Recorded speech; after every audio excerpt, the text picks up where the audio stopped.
ese tipo de cosas. Buenos días a todos. El día de hoy vamos a ver otro tipo de arquitectura de redes neuronales. La arquitectura que hemos visto hasta ahora, ¿cuál era? La Fully Connected o la que se llama multilayer o multiperceptron, ¿verdad? Que es la que tenemos exactamente. Voy a compartir la pantalla. Esta de aquí, ¿verdad? Esta es la que conocemos todos nosotros, que vemos que todas las neuronas están conectadas entre sí, por eso es el nombre de Fully Connected. ¿Okay? Pero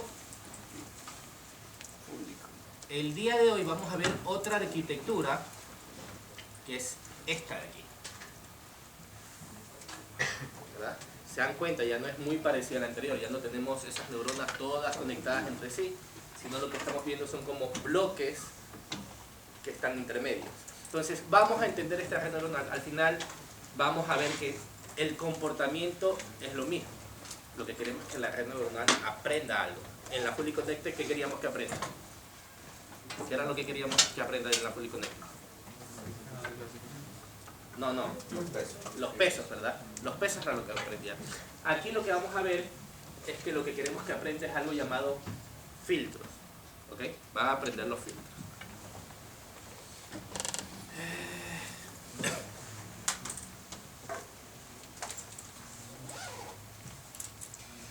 Las redes convolucionales han logrado ser el estado del arte en una amplia variedad de casos. De hecho, hay muchas aplicaciones del uso de las redes convolucionales. Uno, por ejemplo, es esta interfaz de voz de usuario, que fue creado por DeepMind, que es una arquitectura llamada, un programa llamado GateNet, que lo que hace es que aprende tu forma de hablar. Tú le das un texto y él reproduce tu voz diciendo lo que le habías enviado en el texto. Otro caso en el que también ya es estado del arte es análisis de sentimientos, donde se utilizan también redes convolucionales para hacer procesamiento del lenguaje natural, es entender texto. Y finalmente, uno de los casos, y el caso más usado con redes convolucionales, es en el de visión por computadora, clasificación de imágenes, detectar objetos dentro de una imagen. Y de hecho este va a ser el caso ejemplo que vamos a utilizar. ¿Okay? Pero el comportamiento de esta arquitectura va a ser exactamente el mismo para cada uno de estos casos, solamente que la problemática es distinta. Entonces adecuas la red para el caso que tú quieras. Hasta ahora lo que también vimos en la Fully Connected, ¿qué es lo que está encontrando? Los pesos, ¿verdad? Y esto es a partir de que está encontrando patrones de comportamiento, está viendo cómo va cambiando los valores dentro de una característica para encontrar un patrón, ¿verdad? Aquí en las redes convolucionales lo que vamos a encontrar son características espaciales. Vamos a ver una información más espacial, es decir, qué tan relacionado está una característica con otra que está cerca de esta característica. Por ejemplo, las redes convolucionales ven las imágenes como un todo y aprenden a identificar patrones espaciales, los cuales pueden ser colores, sombras o donde una textura es borrosa. ¿Se acuerdan que anteriormente nosotros veíamos que cómo era la entrada para una red Fully Connected? Era un vector, ¿verdad? Aquí la red convolucional ya no lo ve como un vector, ya lo ve como un todo, él ya lo ve como la imagen. ¿Y qué es lo que buscamos nosotros encontrar aquí? Algo que nos permita identificar qué objetos tenemos en las imágenes. Y como seres humanos, ¿cuáles son las cosas que nos pueden ayudar a identificar los objetos? La forma, ¿verdad? Las líneas, las curvas, los colores, etc. Entonces, las redes convolucionales lo que están buscando ahora son características de un todo, no características individuales. ¿Se acuerdan? En la Fully Connected nosotros buscábamos viendo en nuestro input 1 cómo variaba ese input 1 a lo largo del tiempo. ¿Cómo varía el input 2? ¿Cómo varía el input 3? Aquí nosotros buscamos ver qué relación tiene este puntito de aquí con todos los puntos de la imagen. Entonces ya tenemos una información espacial, una información global en 2 dimensiones. Entonces, ¿qué es una característica? Una forma útil de pensar acerca de qué es una característica es pensar en lo que nos atrae visualmente cuando vemos por primera vez un objeto y cuando identificamos diferentes objetos. Por ejemplo, ¿qué es lo que observamos para distinguir un gato de un perro? La forma de los ojos, el tamaño y cómo se mueve. Otro ejemplo, digamos que vemos a una persona caminando hacia nosotros y queremos ver si es alguien que conocemos. Podemos mirar su cara y aún más su forma general, los ojos, los colores de los ojos, y son cosas que nos ayudan a identificar a las personas. Y de hecho lo que nosotros estamos buscando son características distintivas de cada uno de estos objetos. Se dice mucho que nosotros, las personas, la imagen final que obtenemos en realidad no es lo que estamos viendo. Lo que nosotros estamos viendo son líneas, son curvas, son sombras, solamente que al irse uniendo y procesando esa información de una curva a otra curva, al final vamos formando la imagen total que tenemos. ¿Okay? Y es un poco la idea que se sacó para aplicarla ahora a sistemas inteligentes. Hasta ahora, ¿se acuerdan con la data de base que trabajamos anteriormente? Era la MNIS.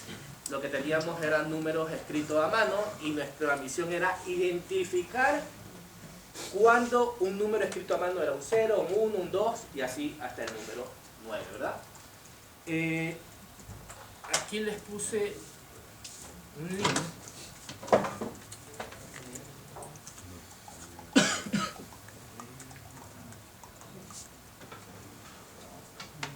donde pueden encontrar información. Estas diapositivas se las voy a pasar también. Donde pueden encontrar información de las bases de datos más usadas en Deep Learning. De hecho, la MNIS es la más usada en Deep Learning, pero van a ver que hay otras bases de datos muy usadas con las que ustedes pueden comenzar a jugar y usar este distinto tipo de redes.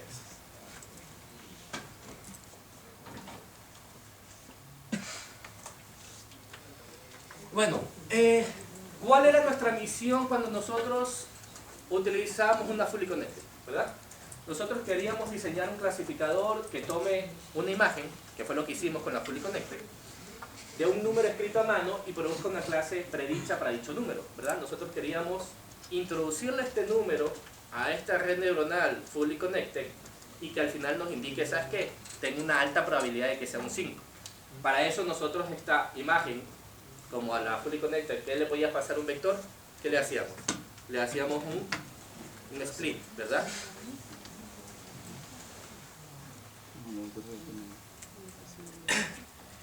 Pero para entender esta base de datos, estamos viendo que esta base de datos MNIS es muy famosa, pero quizás tiene una ventaja comparada a otras bases de datos. Si nos damos cuenta, todos los números están centrados, ¿verdad? Entonces tiene un patrón muy, quizás no fácil, pero más fácil que detectar que otro tipo de imágenes. Entonces, para comenzar a entender qué es lo que nosotros buscamos en las imágenes para poder detectarlas, veamos cómo las computadoras ven las imágenes. Porque en realidad una computadora no ve una figura. Lo que una computadora visualiza, ¿qué son? Píxeles, ¿verdad? Una imagen en escala de grises interpretada por una computadora es una matriz, un arreglo, ¿verdad? De 2 dimensiones. Estamos hablando de escala de grises, no de colores, por eso no tiene 3 dimensiones, tiene 2, X y Y. Y cada celda es llamada píxel, y cada una de estas celdas tiene un valor numérico que va entre 0 y 255. 0 quiere decir más oscuro y 255 quiere decir más claro. Entonces, la MNIS te está dando imágenes, pero en realidad la computadora no ve estas imágenes. La computadora ve una matriz de 2 dimensiones.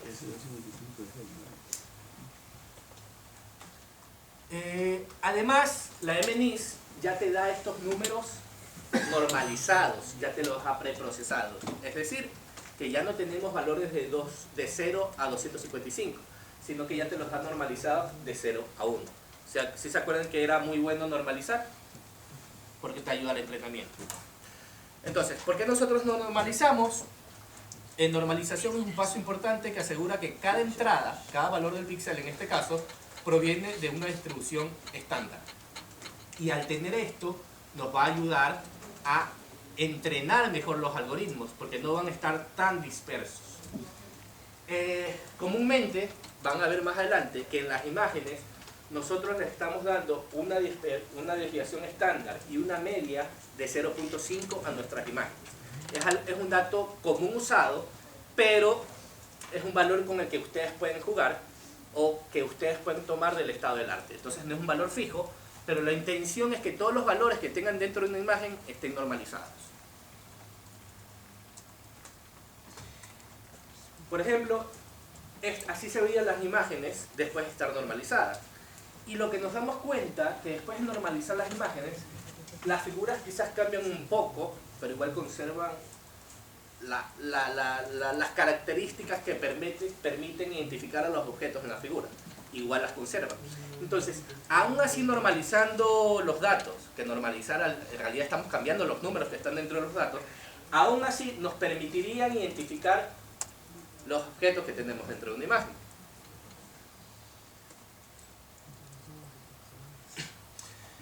Entonces, ahora que tenemos todas estas imágenes, queremos saber cómo las clasificamos. Cuando utilizábamos la Fully Connected o la Multilayer Perceptron, lo que nosotros hacíamos con esta imagen, que nos dice un 7, le hacíamos un flattening, ¿verdad? Le hacíamos un flattening y ¿qué decía? Cogíamos esta fila, la poníamos aquí, cogíamos la segunda fila, la poníamos acá y así sucesivamente, hasta armar la figura en forma de un vector. Y al final, este vector era lo que le introducíamos a la red neuronal.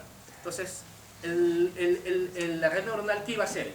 Iba a detectar cuánto aquí en realidad tenía un color negro, un blanco, cuánto aquí iba a tener un negro, un blanco, y iba a encontrar las combinaciones perfectas que formen un 7. Más o menos eso es lo que estaba haciendo la Fully Connected. De hecho, nosotros le podíamos poner más capas intermedias, ¿verdad? Para extraer mayor información de esta imagen. Y nosotros estamos ahí creando una red neuronal para descubrir patrones en nuestros datos y luego ver cómo se comporta en unos datos de validación. Entonces nosotros lo que estábamos haciendo era encontrar patrones. En nuestra entrada 1, ¿cuál era el patrón de cambio, el patrón de comportamiento de estos valores que me permitan identificar un 7? Y al final lo que teníamos era una probabilidad que, por ejemplo, nos indicaba que 0.78% de que era el número 3. Recordemos que íbamos de 0 hasta 9. Lo podemos ver en una forma visual de un grafo. Y siempre nos hacía la duda, y yo creo que todos tenían la duda. Ok, yo hago mi red neuronal multilayer fully connected, pongo mis entradas, que va a ser igual a 784, ¿por qué? Porque la MNIST, ¿de qué tamaño eran las imágenes? De 28 por 28. Y como es de 28 por 28 y yo no le puedo meter a una Fully Connected una imagen, sino un vector, ¿qué hacía? Hacía el split, el flatten. Y era 784. A la salida sí tengo 10 nodos porque son 10 clases que quiero identificar. Pero ¿cómo defino esta parte de aquí? Y que de hecho es una de las preguntas que esta semana también estuve revisando con algunos estudiantes, las preguntas que mucha gente me hace.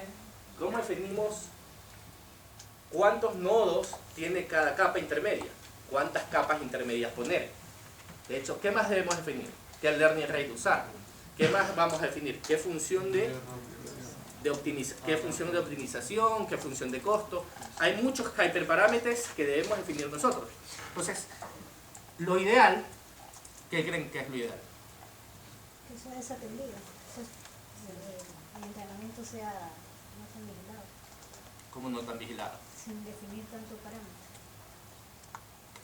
Esos hyperparámetros tú sí los tienes que definir. Sí, pero en la que tú mencionas, en la arquitectura anterior. Ahorita que te escucho, tal vez mi expectativa sea que en esta arquitectura sea un poco diferente. No, sigue siendo parecido. Sigue siendo parecido. Ahorita es algo que a todo mundo le digo y que es algo que existe hace algunos años y hay que darle un buen uso, y es el internet. La mejor forma es ir a Google y buscar el estado del arte, porque en realidad muchas de las cosas que nosotros ya estamos haciendo ya alguien las hizo, o aunque sea hay un caso parecido ya hecho. Entonces, por ejemplo, si queremos saber con una multilayer perceptron cómo funciona para el database MNIST, podríamos poner MLP for MNIST en Google y nos van a salir muchos trabajos, podemos ir a GitHub, podemos ir a muchos repositorios y ver qué otra gente ha hecho y cuál es el estado del arte, cuál es el accuracy, y desde ahí empezar. Porque empezar desde cero va a ser muy difícil. Te va a tocar probar varios learning rates, varias funciones de costo, varias arquitecturas para recién definir cuál es mejor. Entonces lo ideal es empezar desde el estado del arte. Es decir, buscar trabajos relacionados al tuyo. Quizás no es exactamente tu problema, pero un trabajo que tenga algo relacionado. Quizás tú quieres identificar perros o gatos y él quiere identificar pollos o patos. No sé, pero son imágenes. Entonces, trabajos relacionados, leer artículos y buscar el estado del arte de la investigación que tú quieres hacer. Pero ahora sí, vamos a ver cuál es la ventaja de las nuevas redes que estamos viendo ahora, que son las multilayer perceptron, son las que vimos anteriormente, y ahora vamos a ver las redes convolucionales.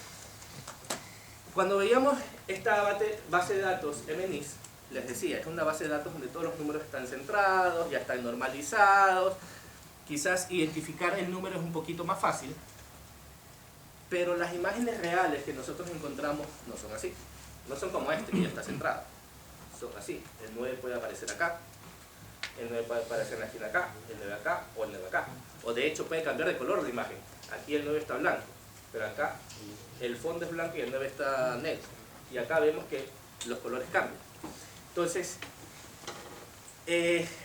para este tipo de imágenes, una Fully Connected se le va a hacer más difícil identificar esos patrones, porque la Fully Connected lo que está viendo es cómo cambia el dato de cada una de las entradas, ¿verdad? Entonces, para la Fully Connected, aquí va a haber un negro siempre, y el blanco debe estar por acá. Pero si yo le cambié a este tipo de imágenes, va a ser un poquito más difícil encontrar un patrón, ¿verdad? Entonces, con la Fully Connected lo que estamos perdiendo es información espacial. Y aquí es donde sí nos sirve mucho las redes convolucionales. Un poco lo que estamos haciendo con la Fully Connected es esto, lo estamos transformando a un vector. Pero al hacer eso, perdemos información espacial. ¿Qué quiere decir perder información espacial? En imágenes, el vector o el píxel que está alrededor de un píxel tiene mucha relación con ese píxel. De hecho, más relación existe entre los que están alrededor que un píxel que está lejano, ¿verdad? De hecho, la forma S7, ¿quién se la da? El píxel que está acá y el píxel que está acá, no el píxel que está acá. ¿Okay? Si nosotros transformamos esto como un vector, estamos perdiendo información espacial, porque estamos perdiendo la relación de este píxel con este píxel, ¿verdad? Porque la estamos separando. Entonces, estamos perdiendo mucha información si lo vemos como un vector. La ventaja de las redes convolucionales es que te aceptan matrices. Tú ya no le debes dejar solamente un vector de entrada, tú ya le das la imagen completa, le das una matriz. Entonces, él ya te la analiza completa y no pierde esa información espacial. Otra cosa es que las Fully Connected tienen muchos enlaces entre todas las neuronas, ¿verdad? Porque es todas contra todas. ¿Cómo era la Fully Connected?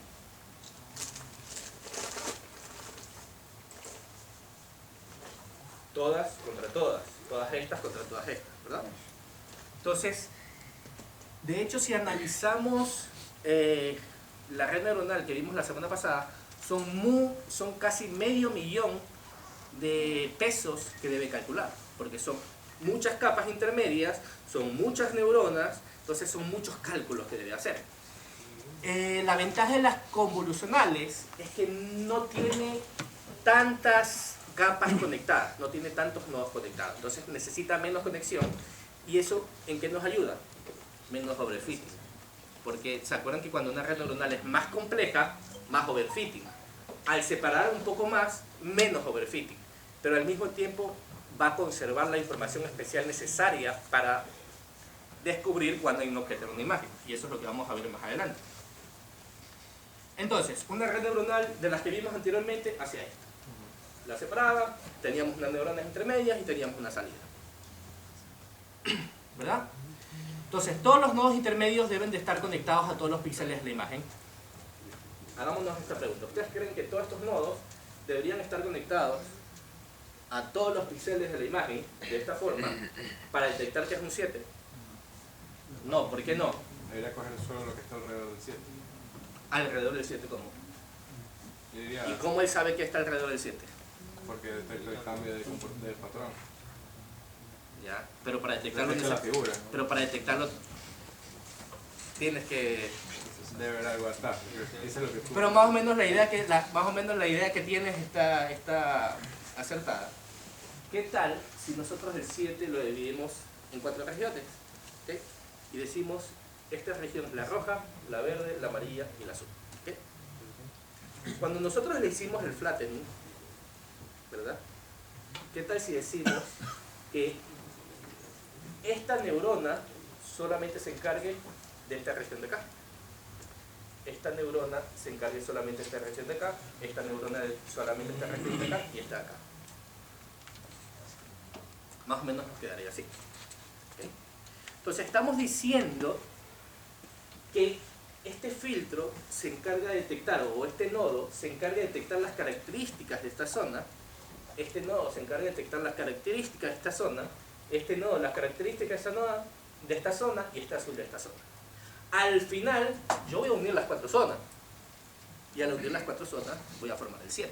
Entonces tiene mucho sentido y al mismo tiempo que eliminé todos esos enlaces fully connected que tenía ahí, los eliminé.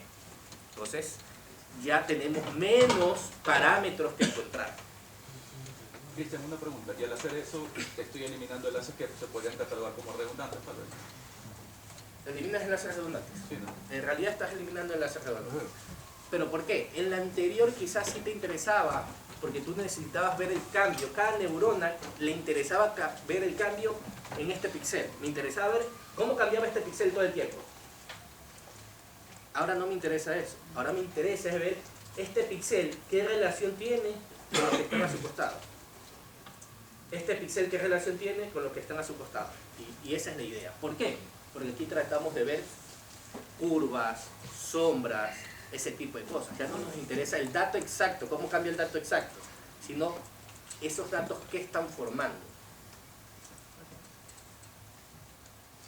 Y si los ponemos a la misma forma que teníamos anteriormente, podríamos decir, miren, siguen las mismas rojas de rojo y así, podríamos decir que aquí tenemos algo, que ahora más adelante es el que vamos a llamar filtro o kernel, que nos va a indicar que es un sitio. Y podríamos aumentar, podríamos poner otros nodos acá que encuentren características distintas al de acá. Quizás el de acá estaba buscando líneas rectas de este sentido, el de acá está buscando líneas horizontales, y uniendo las dos vamos a decir que está formando un 7. No se preocupen que lo vamos a ver en el cuaderno y va a ser más visual. Entonces, eso ahí, al tener la información espacial, ya no estamos perdiendo información espacial. ¿Por qué? Porque ya nos estamos haciendo el flattening. Entonces, ya nos va a permitir identificar, ¿qué tal si yo en la imagen tengo el gato acá? O lo tengo acá, igual lo voy a identificar, ¿verdad? Porque va a haber una neurona que se está encargando en esta zona de encontrar bigotes, y va a haber otra que está en esta zona encontrando bigotes. Entonces, ya no importa dónde esté la imagen, lo va a encontrar, va a buscar esa característica. En cambio, anteriormente, al hacer el flattening y estirar todo, perdíamos la información espacial de 2 dimensiones que tenía la imagen. ¿Verdad? ¿Está entendido hasta ahí? Y para eso, para recuperar para obtener esa información espacial, vamos a utilizar algo que se llama filtros, kernel y una capa convolucional. Lo que nosotros vamos a tener, y es algo muy importante en redes convolucionales, es esta capa convolucional. Esta capa convolucional va a estar formada por distintos filtros. ¿Okay? ¿Se acuerdan? En la multilayer teníamos distintos nodos en una capa intermedia. Ahora imagínense que cada uno de esos nodos es un filtro. Y ya no están posicionados uno aquí, otro abajo, otro abajo, otro abajo, sino uno aquí, otro atrás, otro atrás, otro atrás y otro atrás. Mírenlo de esa manera, pero la idea es la misma. Entonces, ¿qué tal si yo creo algo que se llama convolutional kernel, que es un filtro que lo que va a hacer, ¿qué va a hacer? Va a venir y va a coger esta esquinita, analiza que lo que está encontrando ese filtro, se va a mover a la derecha y se va a mover así. ¿Y qué va a hacer? Va a formar una imagen que puede ser del mismo tamaño de la imagen o puede cambiar y la va a poner aquí. Si tengo otro filtro, el otro filtro ahora va a encontrar otra característica distinta, pero va a venir así de nuevo. ¿Y dónde se va a poner? Atrás. Y así sucesivamente. Entonces lo que estoy haciendo es filtros para detectar cosas en la imagen. Quizás un filtro va a detectar líneas horizontales, otro filtro líneas verticales, otros sombras, etc. Entonces, las imágenes filtradas se van posicionando una atrás de otra. ¿Qué quiere decir? Que si aquí yo tenía 2 dimensiones, esta capa convolucional, ¿cuántas dimensiones va a tener? 3, porque mantiene el X y Y, pero aumenta de profundidad según los filtros que nosotros deseamos poner. Okay. Y al final un poco es esto, son distintos tipos de imágenes formadas a través de esto, que si las unimos extraemos una información que nos indique que en realidad lo que hay aquí es un avión.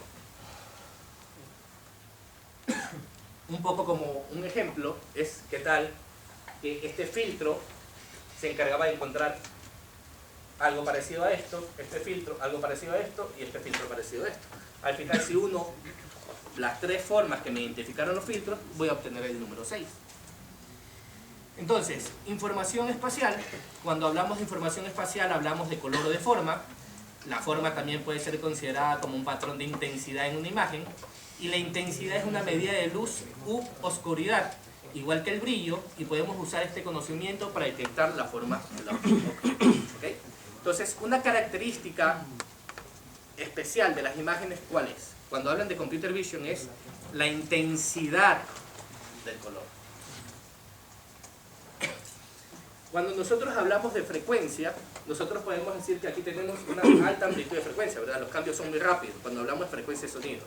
Cuando hablamos de frecuencia, baja frecuencia, es más lento, ¿verdad? En las imágenes es casi parecido. En las imágenes, la frecuencia es una tasa de cambio. Pero ¿qué significa que una imagen cambie? Bueno, las imágenes cambian en el espacio, y una imagen de alta frecuencia es aquella en que la intensidad cambia mucho.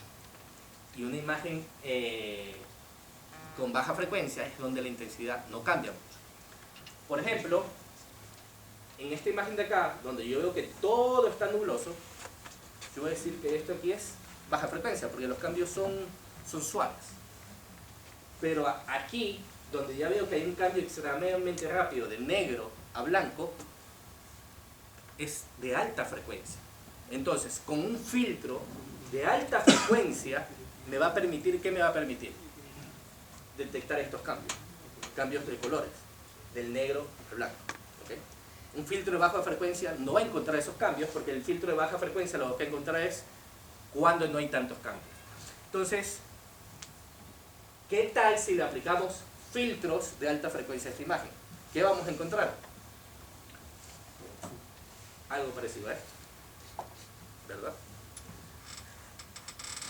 Si le aplicamos filtros de alta frecuencia, toda la información que no es relevante en la imagen, es decir, que no nos permite encontrar objetos, la va a eliminar.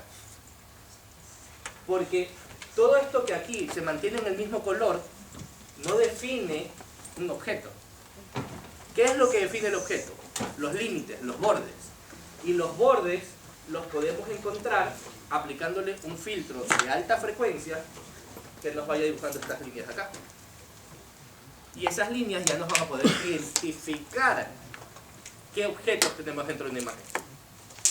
¿Está entendido esta parte de aquí? Todos. Si tienen preguntas, paren, porque es mucha información también.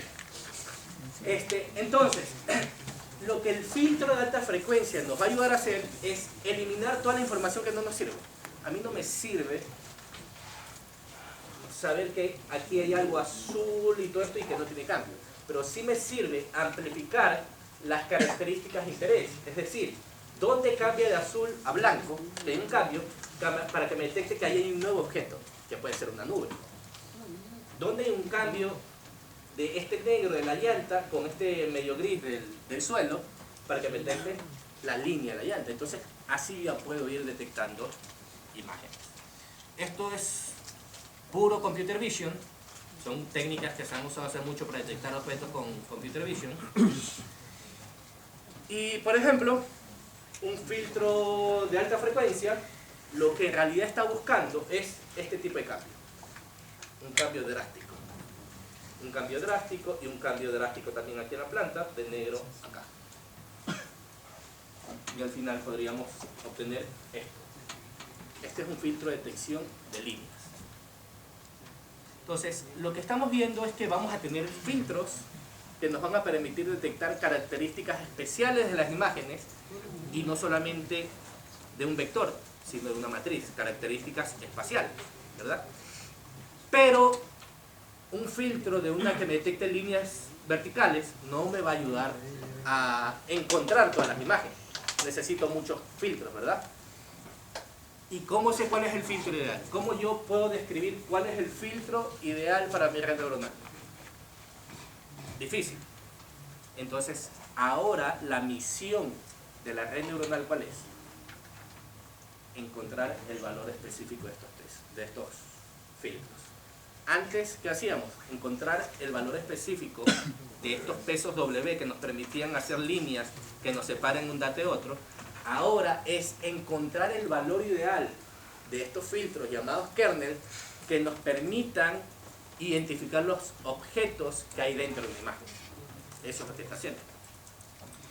Por ejemplo, un filtro de detección de líneas, ¿cómo funciona? Un filtro de detección de líneas, siempre la sumatoria de sus valores debe ser igual a 0, porque él lo que va a detectar es el cambio entre oscuro y no oscuro. Entonces, por eso su sumatoria siempre debe ser igual a 0.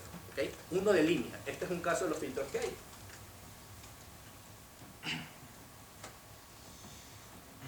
Por ejemplo, un filtro donde el resultado es 1, ¿qué va a encontrar? Decíamos que 0 era oscuro y 1 era lo más claro, ¿verdad? Va a encontrar más claridad, ¿verdad? Entonces, si le con -1, lo que va a encontrar es las partes oscuras. Más o menos así funcionan los filtros. Cada filtro, según cómo esté configurado, va a encontrar distintos patrones. Cuando era 0 el resultado, ¿qué encontraba? Líneas. Cuando era positivo, va a encontrar cosas más nebulosas. Cuando es más oscuro, va a encontrar las partes oscuras. ¿Okay? Y para eso vamos a ayudarnos de algo que se llama las capas convolucionales. Y una convolución de una imagen, por ejemplo, si tenemos esta imagen que es función de X y función de Y, le aplicamos una convolución, esto no es multiplicación, este es símbolo de convolución, de un filtro, de un kernel. Es decir, este filtro se lo vamos a aplicar a esta imagen para ver qué resultado obtenemos. Lo que va a hacer ese filtro es ir recorriendo toda esta imagen, va a venir así. Y si se dan cuenta, la imagen va cambiando, porque este filtro va detectando cosas en las imágenes. Este filtro, por ejemplo, el resultado es igual a 0. ¿Qué está encontrando? Cambios de colores, líneas, ¿ok? Y va cambiando. Y así es como va funcionando los kernels. ¿El filtro siempre va a ser de 3×3? No, tú lo defines. Más adelante cuando veamos el cuaderno tú lo puedes cambiar. Eso te va a ayudar. A ver, siempre para nosotros el píxel más importante, ¿cuál es? El del centro. Y el del centro va a analizar los que están a su alrededor. Siempre el más lejano es el del centro, está más relacionado con los que están cerca a él que con los que están lejos. Entonces un filtro tan grande ya no te va a encontrar tanta información. Entonces, pero los filtros casi siempre están hechos de filtros de 2×2 hasta 7×7. 7×7 para imágenes muy grandes, porque si le aplicas filtros muy pequeños, ¿qué va a pasar? Se demora mucho más, poder computacional. Si es una imagen de, no sé, de 500×500 y le aplicas un filtro de 2×2, se va a tardar muchísimo. Si le aplicas uno de 7×7, va a avanzar más. Ya para una imagen de 500 por 500, quizás los píxeles acá, los 7 por 7, sí tienen información relevante entre ellos, porque quiere decir que es la misma imagen hecha grande. Pero ya cuando es chiquita, ya no tanto, ¿verdad? Entonces, lo que está haciendo esto, ¿se acuerdan que aquí teníamos unos valores de píxeles en nuestra imagen? Al aplicar una convolucional, lo que hace es, este filtro se va multiplicando por los valores que tiene la imagen. Por ejemplo, imaginémonos que este filtro pasó por esta parte de aquí. El resultado va a ser un 60, porque fue 0 por 120, menos 1 por 140, 0 por 120, menos 1 por 225 y así sucesivamente, y nos da este resultado acá. Si nosotros hacemos la sumatoria de esto, nos da igual a 60. ¿Qué quiere decir? Que en esta parte de la imagen, en este puntito de aquí, hubo un cambio suave, ¿verdad? Porque es positivo, no es negativo, hubo un cambio suave. Y si nos damos cuenta, en realidad aquí los cambios sí son suaves, no son tan drásticos como de negro a blanco. El cambio aquí es como que blanco y está cambiando aquí un blanco y acá un no tan oscuro. Entonces este resultado sí nos está diciendo que los cambios son suaves. Un problema que tenemos y que más adelante lo vamos a ver es qué hacemos, porque nosotros estamos diciendo que el píxel central es lo más importante. Cuando queremos analizar este punto de acá o queremos analizar este de acá, ¿qué haces? No lo puedes analizar. ¿Por qué? Porque se te sale el kernel acá y acá no tienes nada. Entonces, ¿qué te tocaría? Te tocaría empezar desde aquí. Venir así, venir así, venir así. Pero perderías toda esta información de acá, ¿verdad? Y perderías la información de acá, y perderías la información de acá. Entonces, ese es un problema que hubo con las redes convolucionales y que más adelante lo vamos a ver cómo solucionar. Ahora sí, vamos a pasar a los cuadernos. ¿Qué quiero hacer ahora? Quiero que entendamos un poquito más cómo funcionan los filtros. Hay una herramienta muy útil que se llama OpenCV, que de hecho OpenCV es una biblioteca de Python hecha para Computer Vision. La semana pasada estuve hablando con muchos, en enero se va a abrir un curso online que lo da directamente OpenCV. Muy bueno, son 3 cursos, duración total creo que 6 meses, que te sirve para utilizar Computer Vision, usar redes neuronales para Computer Vision. Así que cualquiera que lo quiera hacer, me avisa y le paso el link. ¿Cuánto cuesta? 600 los 3 cursos, pero no, son más de 6 meses, porque cada curso dura 4 o 3 meses. Son 3 cursos, son alrededor de 9 meses. Sí. Pero te enseñan desde cero, te van a enseñar cómo está formada la imagen. El primer curso es solamente Computer Vision, nada de redes neuronales. El segundo ya es redes neuronales y el tercero es aplicaciones. Ya ahí ya te ayudan a cómo crear tu filtro de Snap, cosas así de ese sentido. Como que vas aprendiendo los filtros, cosas así. Entonces, ahora quiero que abran el cuaderno que se llama Custom Filters Notebook.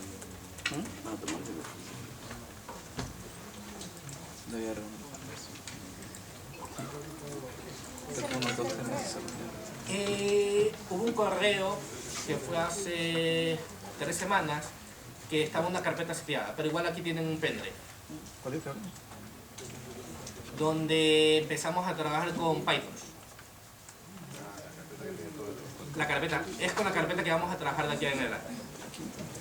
Dentro de esa carpeta, ¿dónde está el cuaderno? ¿Qué? Dentro de la carpeta, ¿dónde está el cuaderno? Hay una carpeta que se llama Convolutional, creo. Ajá. Y ahí debe haber una que se llama Custom o Visualization. Ah, sí, con Visualization. Con Visualization. Y dentro hay una que se llama Custom Filters.